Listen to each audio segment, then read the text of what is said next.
aside from protein powders, what are some of the other things that athletes might benefit from, and particularly plant-based athletes? Mm-hmm. We spoke about nitrates and L-citrulline. The other, I guess, two that we could talk about or three, there's beta-alanine. I never hear about this. Mm-hmm.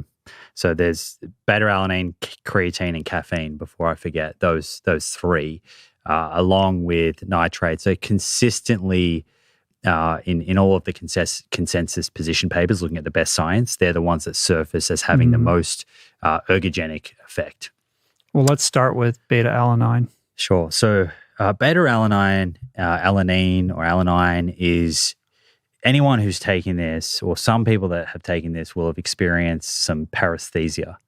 You can get tingles in your fingers, like when you overdose on niacin. Yeah, and there's a trick. Remind me. I'll come back to that when we talk about dosage to try and avoid that. But in short, what is beta-alanine doing? It seems to be most effective short bursts of high-intensive exercise. We're talking up to 25, 30 minutes. The research hasn't really gone beyond that. And at a mechanism point of view, beta-alanine increases carnosine. And carnosine essentially is it's an antioxidant. You can think of it of the way I like to think about carnosine is it's sort of mopping up all of the free radicals we produce while we're exercising, cleaning them out, and helps reduce fatigue so you can perform at higher power for longer. And we see, quite significant improvements in power and strength with beta-alanine supplementation. It's the typical dose, and again, I'll put this into a document for you, but high level, it's about 4 to 6. This one is grams, 4 to 6 grams per day. And the timing of this one is interesting. For a long time, it was thought that you have to supplement this right before you work out. That's kind of been disproven. And you can now spread the supplementation out or take it whenever. The most important thing is that you're just saturating your cells with it, similar to what happens with creatine, so that your baseline levels of carnosine go up.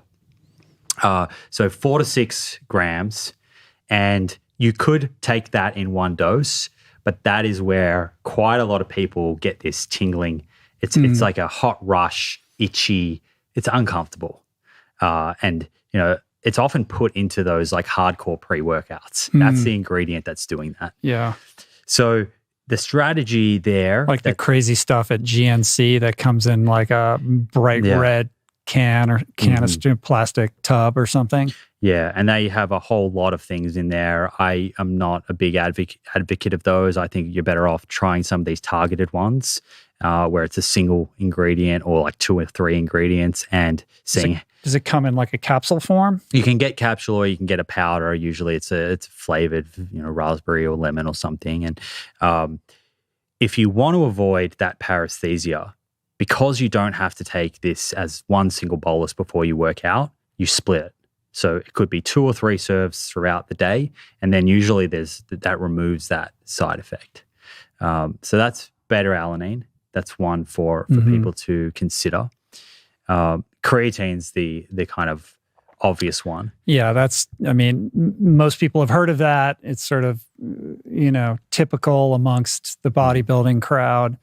What's interesting about creatine, first of all, it's very effective. So I want to understand better why that is. But in recent years, very recently, there seems to be some studies coming out about the impact of creatine on depression. It's sort of this mood elevator and perhaps has a positive impact on cognition, which is super interesting. Yeah, the brain health side of things. And it seems that it's creatine is depleted often in people with schizophrenia or depression. So it does have a role beyond muscle. And I think that's been underappreciated, certainly for a long time. And maybe we start on the cognition piece and then we go into the performance. There has been, it's very limited science looking at creatine and brain health. So that's the first thing I want to say. It's very early days, emerging. At the moment, the current state of the literature is that protocols have not yet been identified. It's too preliminary for that. They've identified, which is very interesting, that creatine, our neurons actually produce creatine, and the creatine in our brain is separate to the creatine in the body for the most part. So there is also a lot of question marks over whether you just supplement orally and does that increase the creatine levels in the brain. Does it pass the blood-brain barrier? And it may be that if you have depression or you have a condition that affects the blood-brain barrier, it does cross, or that it only crosses if you have depleted levels in the brain. And that is a very ongoing area of research. So I think it's a watch this space. There could be some utility there. There's something going on.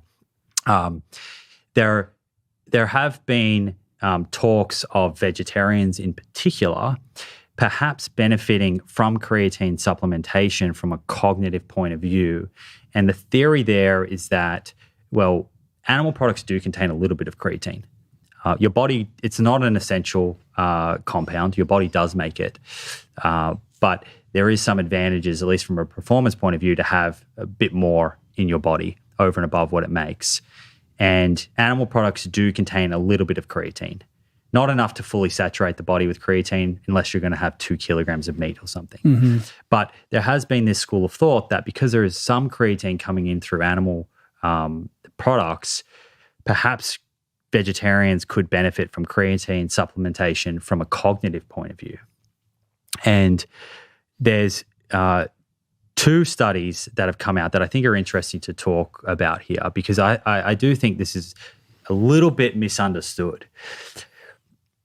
The first is, and I think the most important, is they have done neuroimaging and scanned the brains of vegetarians and omnivores, and they've been able to see that the creatine levels in the brain are exactly the same, which is really, really interesting.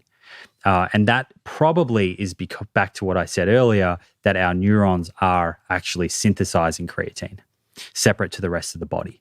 So that's different to what we see in muscles. In muscle tissue, you see vegetarians have less creatine than omnivores, and which is one of the main reasons why vegetarians potentially have a better performance effect from creatine supplementation.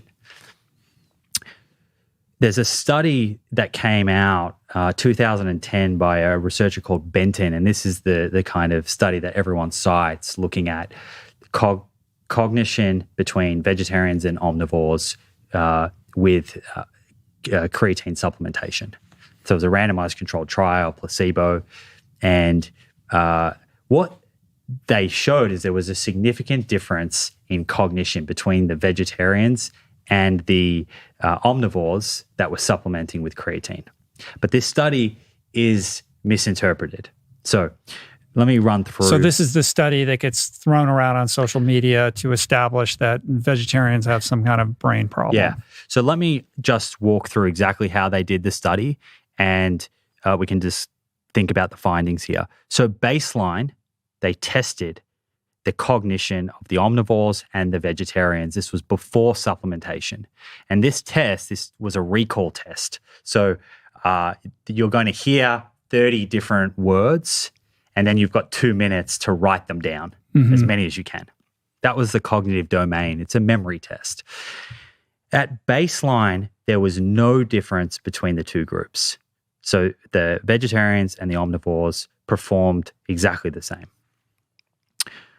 Then they did creatine supplementation, and this was a higher dose creatine protocol than what you would do for performance. It was 20 grams a day over about a week period, and they performed a test again. And in that test, the vegetarians performed as they did at baseline, but the omnivores performed really poorly. So there was a significant difference between the 2 groups, but it wasn't driven by the vegetarians performing poorly.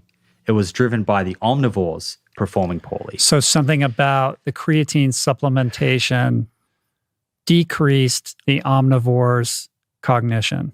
Perhaps. It was a very surprising finding, and I think it's being misinterpreted as, there's vegetarians are deplete in creatine, and when you add it to their diet, their cognition improves. That's not what the study showed. Their baseline and their retest was exactly the same. For some reason, the omnivore's performance dropped off. And that's what created the significant difference. So that's the Benton 2010 study. And Hamilton Rochelle, who's a big researcher in this space, he just published a review called Creatine and Brain Health. It's fantastic for anyone to read about all of this.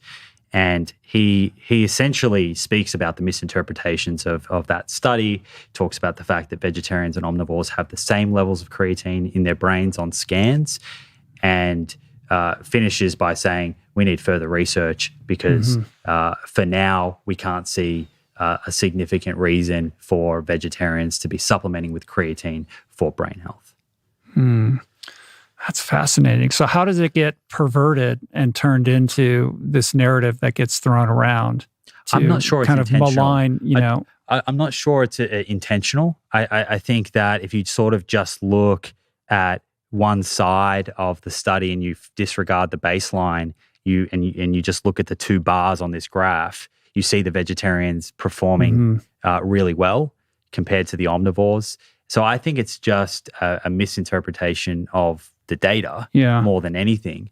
But what it does say is there's no reason to be alarmed that if you're a vegetarian or a vegan and you're not supplementing with creatine, that you're going to have a cognitive deficit.